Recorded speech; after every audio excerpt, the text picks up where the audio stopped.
Soy Alejandro Palomino, aquí amigos de nuestro podcast Derecho Consentido. Hoy tenemos un episodio muy padre, único, sui generis.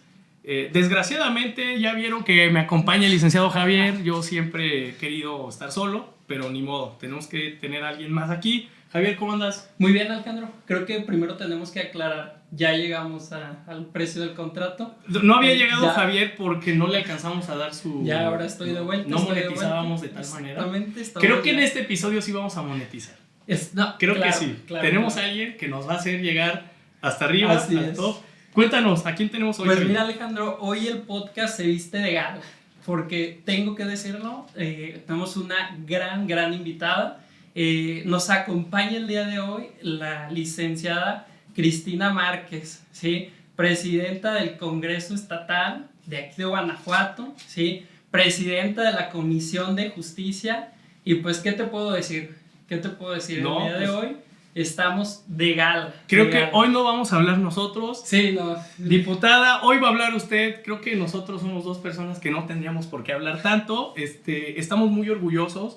Nos honra muchísimo tenerla presente. Y crea que le vamos a sacar mucho jugo. Tenemos muchas dudas, preguntas, comentarios que quisiera que nos ayudara a resolver. ¿Cómo ve?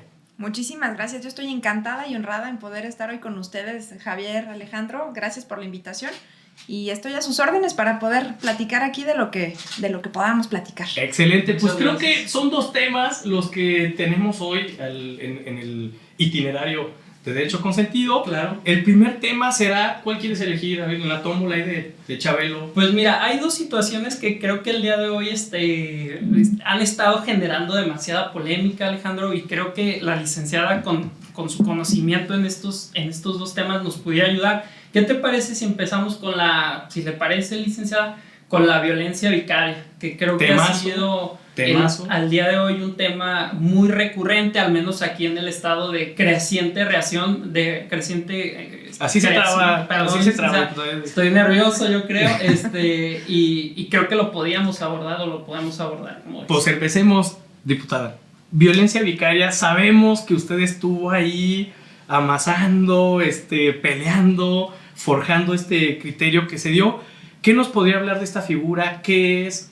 ¿Por qué en Guanajuato? ¿Qué los llevó al legislador? ¿Cómo enfrenta este tipo de fenómenos sociales? Y pues platíquenos lo que nos pueda platicar. Muchas gracias. Pues sin duda el tema de violencia vicaria es un gran tema que lastima a las mujeres principalmente y a los niños también de manera muy generalizada, porque son quienes quedan en medio en esta figura. Lo que nos llevó primero como grupo parlamentario al presentar una iniciativa y que después, bueno, ahora ya lo tenemos considerado tanto en Código Civil como en la Ley de Acceso de las Mujeres a una Vida Libre de Violencia, se deriva de varias iniciativas presentadas por distintos grupos, pero que atienden a un movimiento nacional. Okay. Tenemos ahí también la intervención, la participación y el acercamiento que se dio de parte de varias mujeres que forman parte del Frente Nacional contra la Violencia Vicaria, que nos participaron sus dolorosas experiencias y que nos permitieron ver, visualizar y buscar la forma de atenderlo de alguna manera en nuestra ley en lo local. Claro. Hay diferentes formas de abordarlo, pero el enfoque que le dimos principalmente aquí en Guanajuato fue el de atender el interés superior de las niños y adolescentes, porque son quienes quedan en medio principalmente. Si bien la violencia vicaria no solamente se ejerce sobre los hijos, las hijas, puede darse sobre alguna persona significativa. Okay. Generalmente, principalmente se ha dado sobre los hijos y las hijas, ¿no? Y de manera también muy generalizada, pues es un tema de violencia de género, dirigido, enfocado a lastimar a las mujeres a través del daño directo a los hijos o a esa persona significativa. Claro. Entonces, ante esta pues lamentable situación que se nos participa, que nos plantean mujeres que han sido gravemente violentadas en esta forma, es que buscamos que en el Código Civil tuviéramos una herramienta, un elemento que permitiera proteger principalmente a las víctimas indirectas, que terminan siendo los más dañados, que son los hijos. Claro. Para poder garantizar también pues el salir adelante por parte de las mujeres que son las víctimas directas, ¿no? El enfoque es así. Entonces es una violencia que se ejerce indirectamente hacia las mujeres principalmente. Claro. Y la definición pues queda establecida de manera clara en la Ley de Acceso a las Mujeres a una vida libre de violencia, donde pues lo que se busca es que esté un concepto para poder visualizar y para poder establecer políticas públicas de prevención y atención. El punto de partida, ¿verdad? Entonces, diputada, entenderíamos que hay ciertos elementos para que se dé la violencia vicaria. Nosotros en algún momento nos confundíamos con uno que teníamos también en el código, o que se tiene, de la famosa alienación parental, ¿no? Que es también como ahora le llaman interferencia parental de un papá o de la mamá hacia los niños para provocar una animadversión frente al otro papá o mamá. Pero acá específicamente se habla de un elemento muy específico que es la violencia en contra de las mujeres, ¿sale? Pero, por ejemplo, si hay las mujeres que nos escuchan, ¿cómo les podríamos decir qué elementos tiene esta figura para que ellas lo detecten rápido? O sea, yo estoy siendo víctima de violencia vicaria, ¿no? Y no de algún otro tipo, que hay muchos tipos de violencia, pero yo estoy cayendo en este supuesto que el legislador me dio para poder defenderme. Digamos, si usted podría enlistarlos, ¿cómo le diría a estas mujeres? Si tú tienes A, B, C, revísalo porque ya estás en este supuesto. Pues yo creo que lo principal, diría yo, es la amenaza de hacer o dejar de hacer algo ella, con la amenaza precisamente de dañar a los hijos. Es decir, si te dicen a ti, mujer, que hagas o dejes de hacer algo, o de lo contrario, lastimarán a tus hijos, estás en una situación de violencia vicaria. Entonces, el miedo, la inseguridad, el terror que se genera de ver dañados a tus seres más queridos, te obliga a cumplir ese capricho, a cumplir con esa petición, claro, o con dejar de hacer lo que te están pidiendo que no hagas, ¿no? Entonces, mucho se ha visto si me dejas, me desquito con los niños. Claro. ¿No? Esa es como la más generalizada que hemos podido identificar. Excelente ejemplo. O con algún integrante de la familia, como ahorita lo comentaba, ¿no? Que creo que es también la parte muy valiosa de esta definición que nos proporcionaba el licenciado. O sea, no solamente es tu hijo, tu hija, sino también puede ser que le vayan a hacer daño a una persona significativa, no se dígase tus padres. Exacto. Sí, tus padres o alguno de tus hermanos o hermanas, ¿no? Porque a veces la amenaza no va dirigida necesariamente a que voy a dañar a los niños, ¿no? Voy a dañar a tus padres porque sé que también con ellos tienes un lazo muy importante. Uh-huh. Y le decía,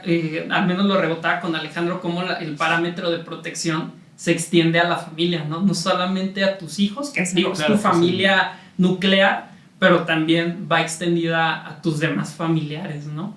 Para que también porque creo que muchas mujeres lastimosamente viven esta situación, la amenaza de si haces esto, le voy a hacer esto a tus padres porque sé que ya son personas adultas mayores y les puedo llegar a generar alguna situación.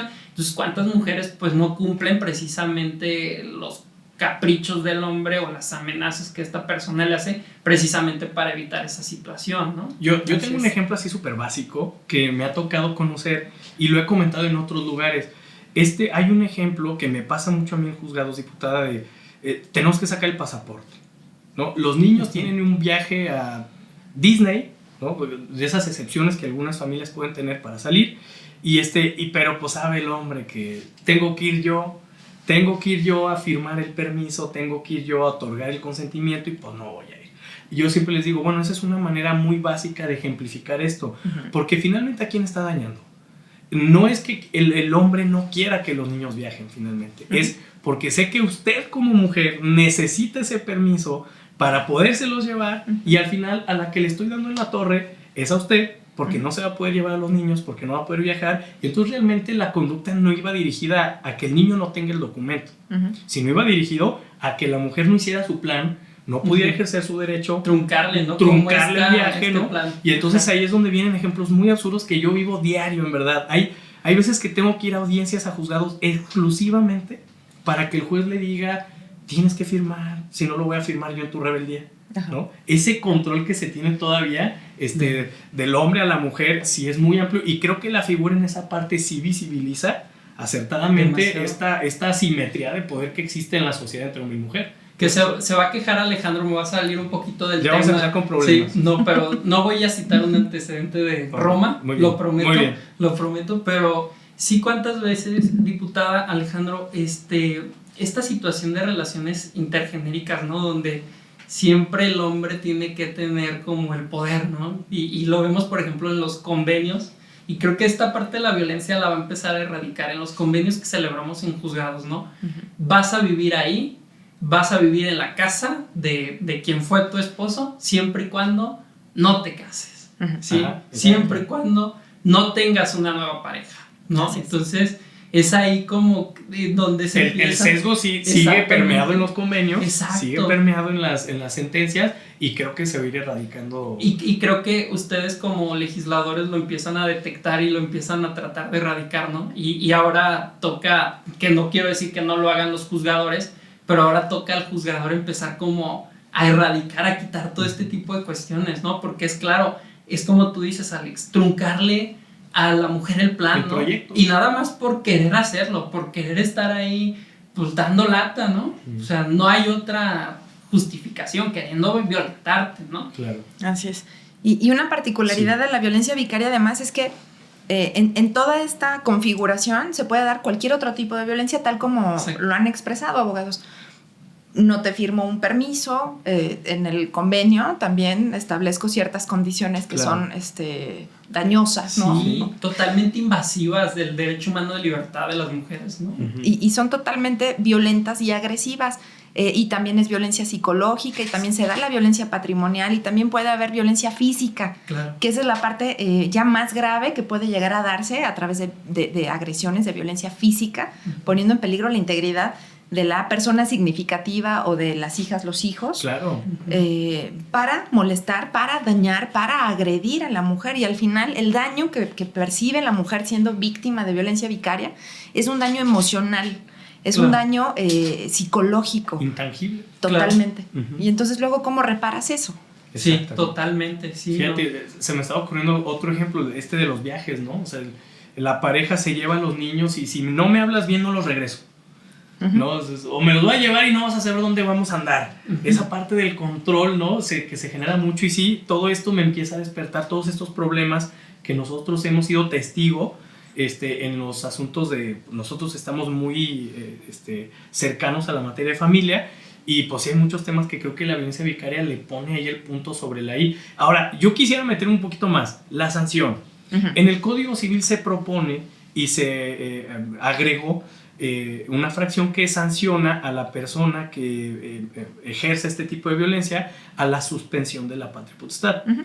¿Por qué la suspensión? Y me adelanto, para no hacer 10 preguntas después, ¿no? ¿Por qué la suspensión y no pérdida? Porque tenemos también la pérdida, ¿no? O sea, pérdida de patria potestad. ¿Por qué nos decantamos por la suspensión de la patria potestad? ¿Y por qué ustedes en este trabajo tan complejo de establecer algún castigo, digamos, al responsable de este tipo de violencia, se decantaron por por este tipo de sanción?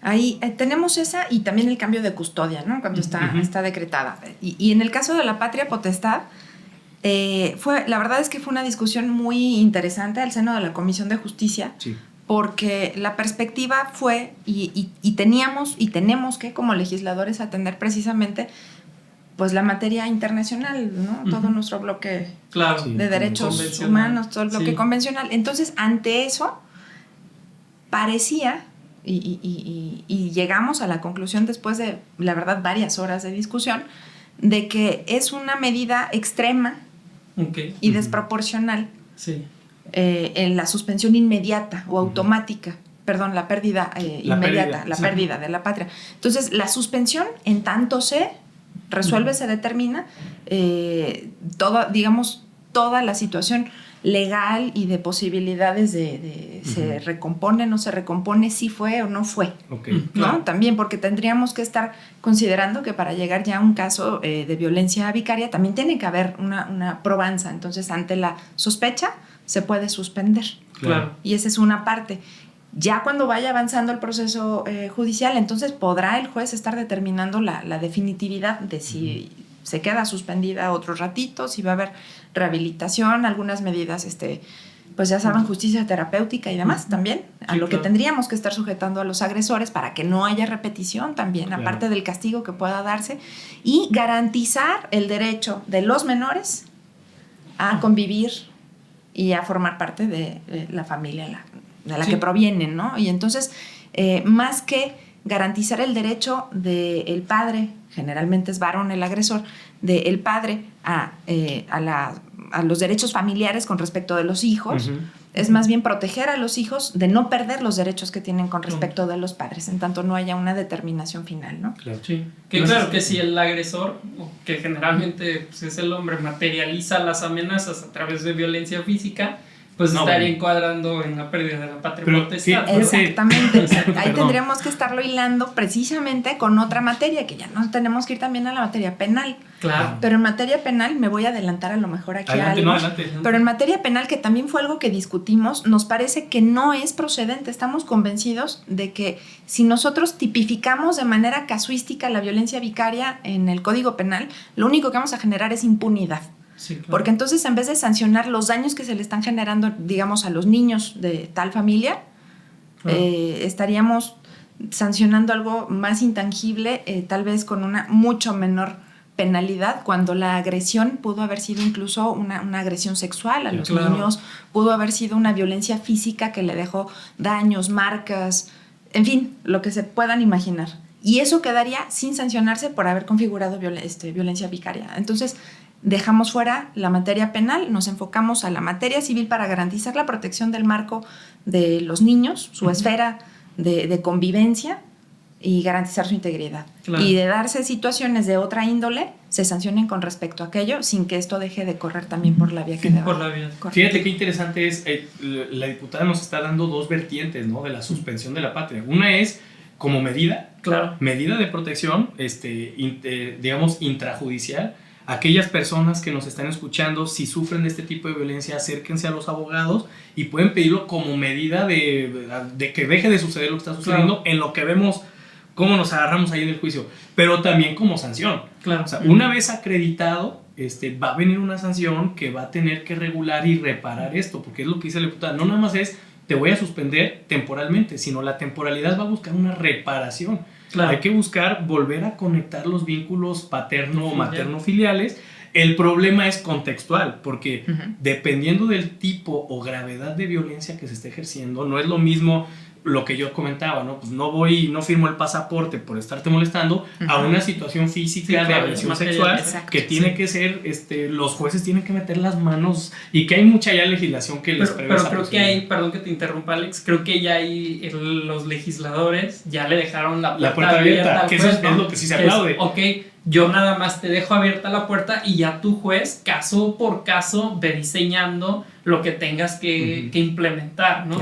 Que a mí también otra cosa que me parece súper importante, pero también a la vez triste, diputada, es como ya ustedes en el Congreso, pues sí les pasa por la mente el sancionar penalmente, ¿no? Porque entonces eso habla de una problemática social muy, muy preocupante, ¿no? O sea, porque tenemos que llegar a sancionar penalmente conductas de esta índole. ¿Qué estamos haciendo como sociedad? ¿Qué estamos haciendo como sociedad? La regulación de la conducta que tienen que hacer los legisladores. Que los estamos más bien, ¿cuál es la conducta que le damos a los legisladores como sociedad? Exacto. Que tienen que regular? O sea, y la manera que lo tienen que hacer. Mientras más topes hay en la calle, es porque la gente sabe manejar menos, ¿no? Exacto. Pues acá, mientras más delitos en el ámbito familiar haya, es porque la sociedad no está entendiendo su dinámica familiar, social, ¿no? Y ese es el mensaje que nos tendría que creo que nos tendría que quedar como sociedad. O sea, yo como legislador no opto por la sanción penal, porque no sé si tengo un voto de confianza en que con esta sanción las cosas van a mejorar, ¿sí? Porque como usted lo dice, diputada, creo que no podemos llegar al extremo el día de mañana de tipificar todo de manera penal. O sea, no podemos creer que esa es la solución, ¿no? Y qué bueno que se queda en el ámbito civil, porque creo que ahí el juez con todas las herramientas pudiera llegar a tener la solución, ¿no? Claro. Sobre todo si no se ha materializado un tipo de violencia grave, porque como lo dices, es como interdependiente, ¿no? Así como generas este tipo de violencia y aguas, porque también puede ser que generes un patrimonial, un económico y demás, ¿no? Claro. Así es. Pero bueno, esperemos, yo creo que el juez con estas herramientas civiles pudiera mitigar la problemática, ¿no? Creo que eso es lo que se busca. Sí. Ahora, yo quisiera hacerle otra pregunta. de la sanción. Yo cuando... Tus preguntas. Bueno, está aquí. No, a lo mejor no vuelve a venir. No vuelve a venir. No, y menos Ya si no va a sigues quitar, así. ¿qué Menos pasó? si sigo Sigues preguntando. así. No, yo recuerdo que cuando estaba la iniciativa y todo, la Corte ha establecido que las sanciones de pérdida de la patria potestad y la suspensión de la patria potestad son sanciones tan fuertes, porque a quien le recae en su esfera es a los niños, justamente. Entonces la Corte ha dicho, no estén sancionando con pérdidas y suspensiones todo, porque los que resienten finalmente son los niños. Y hay una jurisprudencia que dice solamente cuando sea fehaciente, ¿no? La situación, ¿no? ¿Cómo ustedes, este criterio que incluso puede ser como esta parte de los haters de la sanción, ¿no? Sí. ¿Cómo le dan la vuelta o cómo proporcionalmente revisaron y dijeron, sí, pues es que entendemos que, claro, es la esfera de los niños la que al final se va a violentar por un actuar de un adulto, ¿no? Pero creo que finalmente algo que nos contaba era, pues creo que es esa misma esfera la que se está protegiendo. Entonces, ¿cómo entra esta dualidad de el adulto ocasiona un daño y quien va a resentir o no en la parte indirecta es el mismo niño al momento en que se le suspende la patria potestad a su papá? ¿Cómo ustedes previeron este supuesto para poder elegir la suspensión de la patria en este sentido? Pues justamente el criterio que mencionas, abogado, fue uno de los elementos que nosotros incorporamos a la parte de las consideraciones, precisamente de decir por qué. Porque la propuesta original decía pérdida y entonces ya en el análisis y viendo criterios y con todo nuestro bloque de convencionalidad y derechos y el interés superior de la niñez, es que llegamos a la conclusión de que no podíamos irnos a la extrema y siempre vamos a dejar, como bien lo señalan, en manos del juez la particularización del contexto, de los elementos que se están dando para que él, con lo que tiene, pueda tomar la mejor decisión, siempre protegiendo a las niñas y niños, principalmente, ¿no? Y que a la vez se vaya dando este proceso, digamos, resarcitorio en la medida de lo posible. Donde no haya, también tendrán que correr otro tipo de sanciones. Y entonces, para poder llegar a una pérdida de la patria potestad, tendríamos que habernos ido ya por una cuestión del orden penal, donde la parte general del Código Penal nos va a indicar siempre que cuando hay una sentencia firme por tales y hechos delictivos comprobados, se pierden los derechos familiares. Entonces, no va a tener patria potestad, no va a tener derechos hereditarios ni sucesorios. Entonces, queda ahí todo entrelazado, y si me permiten, me gusta mucho siempre hacer un comentario, y aquí entre abogados la reflexión me parece fundamental, y es que el sistema jurídico es eso, un sistema conformado por diferentes tuercas y engranes y herramientas que se tienen que ir incorporando. Si nosotros aflojamos o le movemos a una sin cuidar todo lo que hay alrededor, vamos a descomponer cómo funciona la ley y vamos a caer en casos de impunidad donde no podamos apoyar, donde no podamos resolver en favor de quien merezca justicia, ¿no? Ya sea civil, familiar, penal y demás. Entonces, es bien importante que no parezca que no queda en un caso extremo la pérdida de patria potestad fuera de lo que estamos platicando.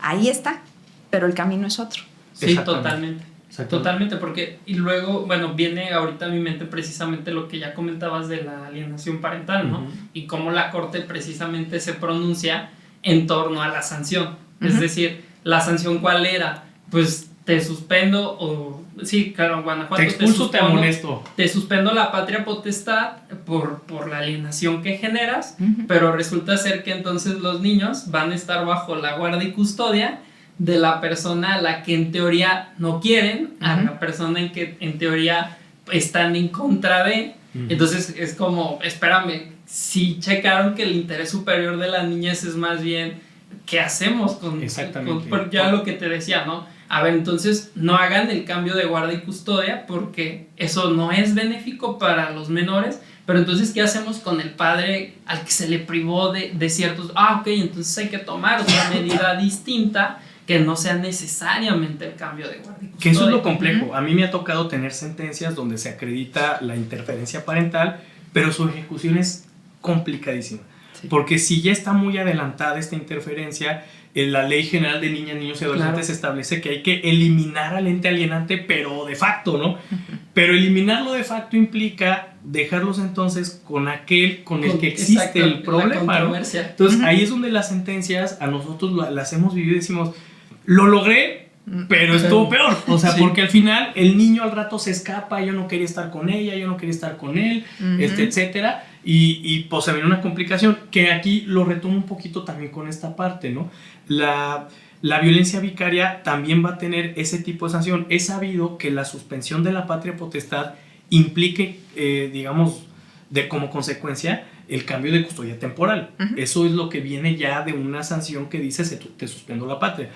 En estos casos también será no el legislador, sino el Poder Judicial, en este caso, el que delimitará la temporalidad con todo lo que se tendrá que hacer, y que hay veces porque acá nos dice, perdón, diputado, pero nos dicen los clientes, la ley es mala.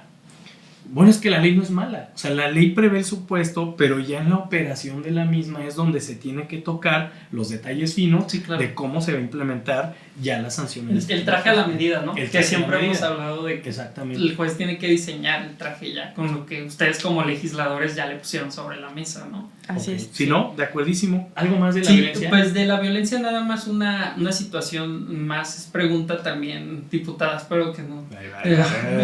Primero me tira a mí, después ya... Yo, bueno, quisiera saber su opinión respecto, sabemos que hay una problemática y que el 99.99 de los casos la mujer es la víctima, ¿sí? ¿Qué pasa cuando el hombre es quien la sufre? Como decía Alejandro, nos ha tocado casos en los que, pues sí, obviamente del 100% de asuntos que llegan, a lo mejor es el 1%, representa el 1% de los casos. ¿Considera usted que pudiéramos ampliar ese parámetro de protección también hacia, no necesariamente la mujer, sino también el hombre cuando es víctima de esta violencia? Fíjense que sí. También fue parte de la discusión y consideramos que es importante no dejar fuera esos casos. En ese sentido, se visibiliza como un tipo de violencia de género, pero ya en la aplicación del Código Civil, al darse los elementos, no importa hacia dónde sea la parte. Y de hecho, conversando con Poder Judicial, en las capacitaciones que han estado teniendo para poder aplicar de manera adecuada ya en los juzgados la toma de decisiones en torno a los casos de violencia vicaria, la consideración es que si es un hombre, un varón víctima de violencia vicaria, se actualiza la figura y se procede en consecuencia. Entonces, la intención, para no generar impunidad, precisamente es que pueda también ser considerado el varón. El Poder Judicial ha estado muy comprometido con el tema, debo decirlo. No dudo que en esto que ustedes en la experiencia han estado ya viendo todos los días en los juzgados, estén viendo también ya resultados de este corte, ¿no? De cómo se ha ido aplicando, y seguramente hay áreas de oportunidad,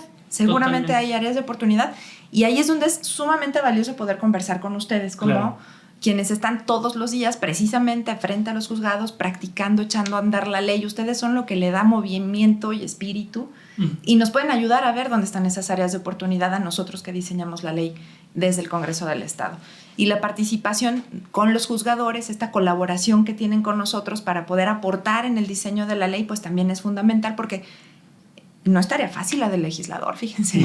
Tenemos que conciliar todas las visiones. Es más fácil estar aquí, véanme. ¿No? Es más fácil. Sí, exactamente. Y hay que conciliar precisamente la visión del juzgador, la del litigante, la de la sociedad con la expectativa social que tiene ante una problemática que queremos resolver, la de a lo mejor el iniciante o quien hace la propuesta, la de las corrientes ideológicas representadas en el propio Congreso del Estado, es un ente político.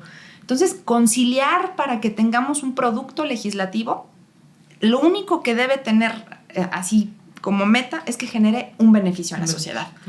Pero la participación de todos es esencial para que pueda ser efectiva la ley. Y creo que se tiene en ese sentido, abonando a esta parte que comentaba de que también puede ser aplicado a los hombres, lo hablaba con uno de sus colaboradores y le decía, es que creo que la pieza está, porque a reserva de que usted tenga otro punto de vista, creo que la violencia vicaria se centra en gran parte en el sentimiento que la mujer profesa respecto a sus hijos, y a sus familiares, ¿no? Y que es ahí donde impacta la conducta del agresor. Pero ese mismo cariño, ese mismo afecto, también lo profesa el hombre, ¿no? Entonces, creo que el juzgador puede partir precisamente de esa situación. El juez puede decir, a ver, espérame, es que el hombre quiere igual a sus hijos que la mujer, y entonces puede también ser víctima de esta situación, ¿no? Y como lo digo, creo que está ahí la puerta abierta, y con todo este parámetro de protección, constitución, convenciones y demás, creo que por ahí pudiera ser la salida, esa ¿no? es una parte que yo quería tocar, por ejemplo. Ya la legislatura hizo una parte del trabajo. Claro.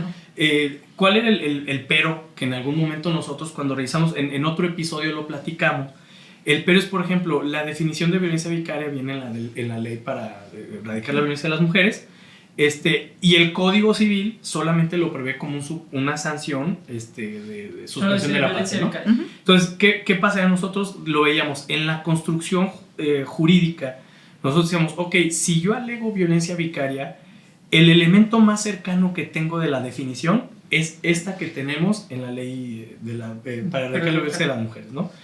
Y esa ley solamente preveía el supuesto a la mujer que sufre este tipo de violencia. Y ahí es donde venía nuestro cuestionamiento. Bueno, ¿qué va a pasar? Ahora hay familias homoparentales, pueden ser dos hombres, uno le ejerce este tipo de violencia al otro, y por haber establecido en el cuerpo o en la porción normativa la palabra mujer, hay que recordar que en México somos escritutarios, ¿no? Si la ley no lo dice, entonces todavía estamos en esa onda del positivismo muy legalista, ¿no? Sí. Entonces aquí creo que es muy atinado lo que dice usted, diputada, porque es, ok, yo hice este trabajo, hay áreas de oportunidades, pero también no nos hagamos. En la parte del Poder Judicial, si tú ves que hay una persona que cumple los mismos elementos de este tipo de violencia, no lo hagas a un lado, porque entonces ahí también estaríamos separando a las minorías en algún momento, o estas excepciones de la norma.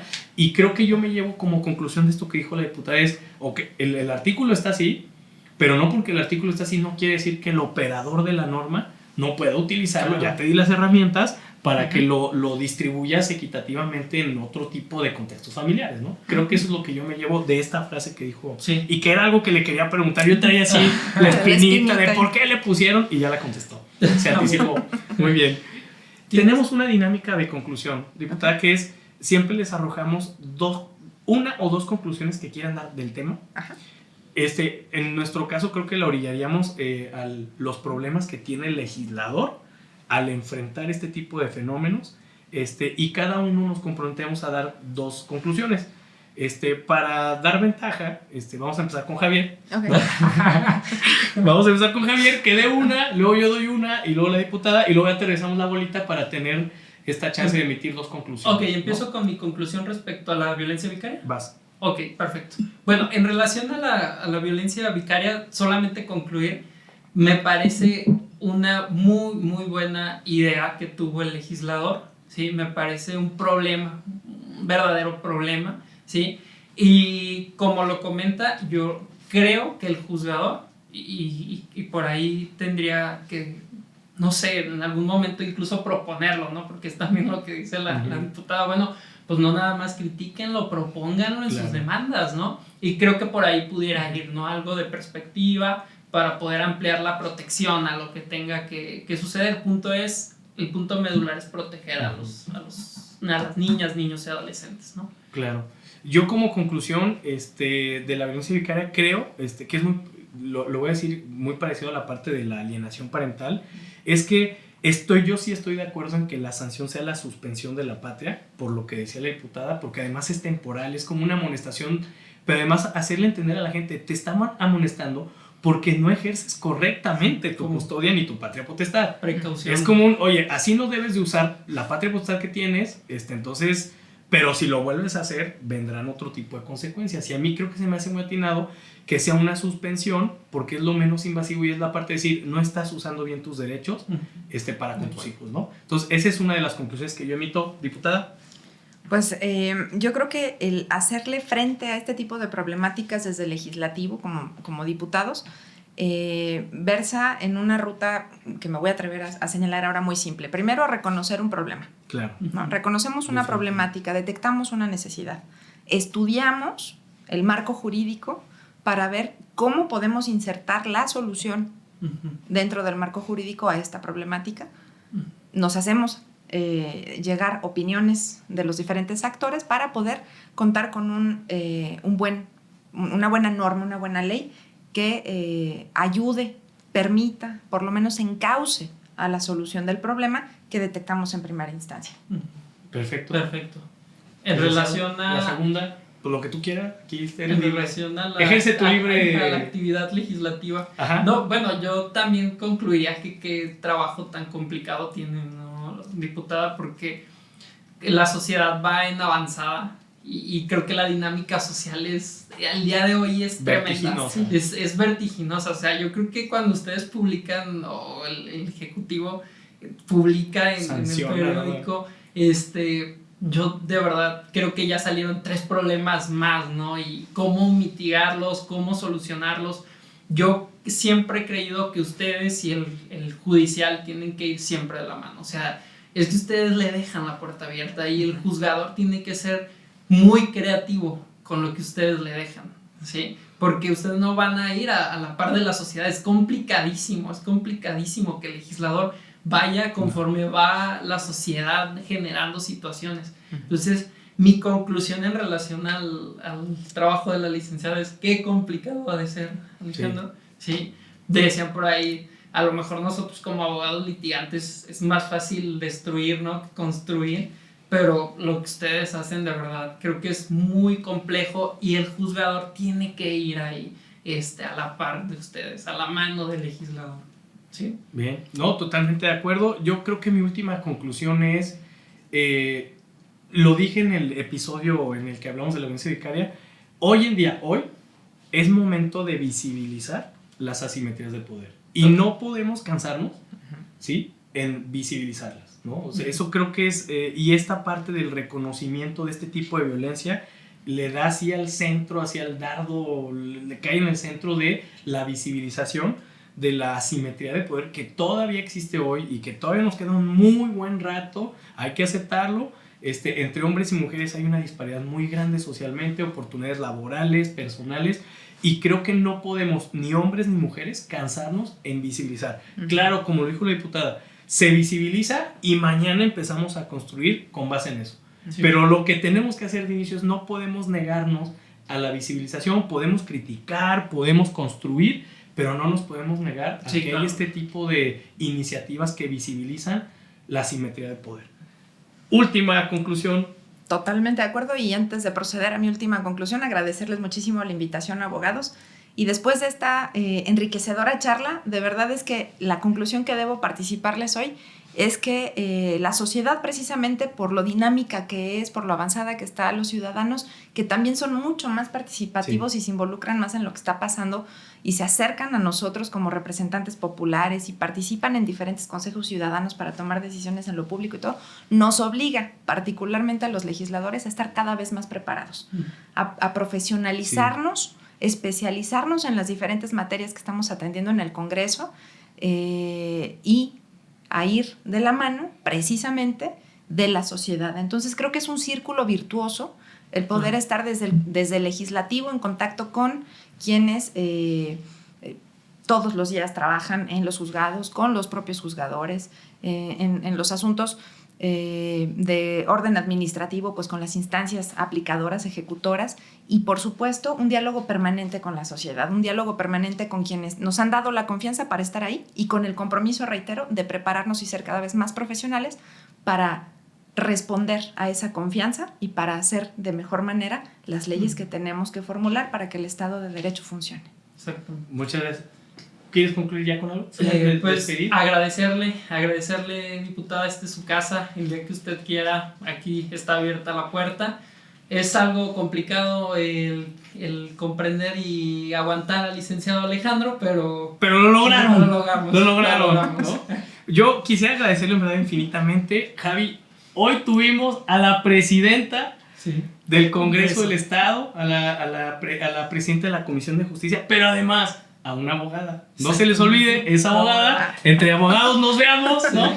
Diputada, muchas gracias. Estamos muy agradecidos con usted. Muchísimas gracias, yo encantada y ojalá que podamos tener otro espacio nuevamente. Tenemos con por ustedes. otros pendientes que quedan ahí, Sí. ya veremos. Estoy a sus órdenes. Saludos, Muchas cuídense gracias. mucho, hasta luego.